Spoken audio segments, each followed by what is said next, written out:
Inaasahan ng Pilipinas ang pagdating pa ng mga karagdagang modernong kagamitan mula sa Estados Unidos para sa pagpapalakas ng depensa sa exclusive economic zone ng bansa. Ito ang sinabi ni US Defense Secretary Lloyd Austin matapos niyang personal na makita ang kakayahan ng T-12 unmanned surface vessel ng Philippine Navy na nakuha mula sa foreign military financing ng kaalyadong bansa. Sa kanyang pagbisita sa AFP Western Command sa Palawan kahapon, ibinalita ni Austin na mayroon pang mga bagong assets na gaya ng T-12 na paparating sa bansa.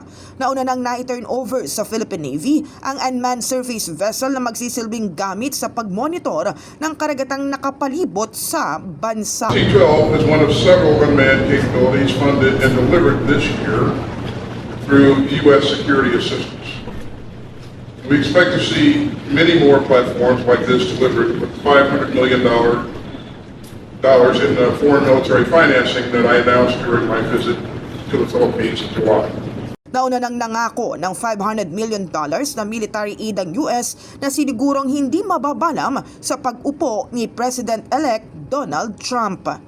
In the heart of changing lives, ito si Brigada Kath Austria ng 105.1 Brigada News sa FM Manila, The Music and News Authority.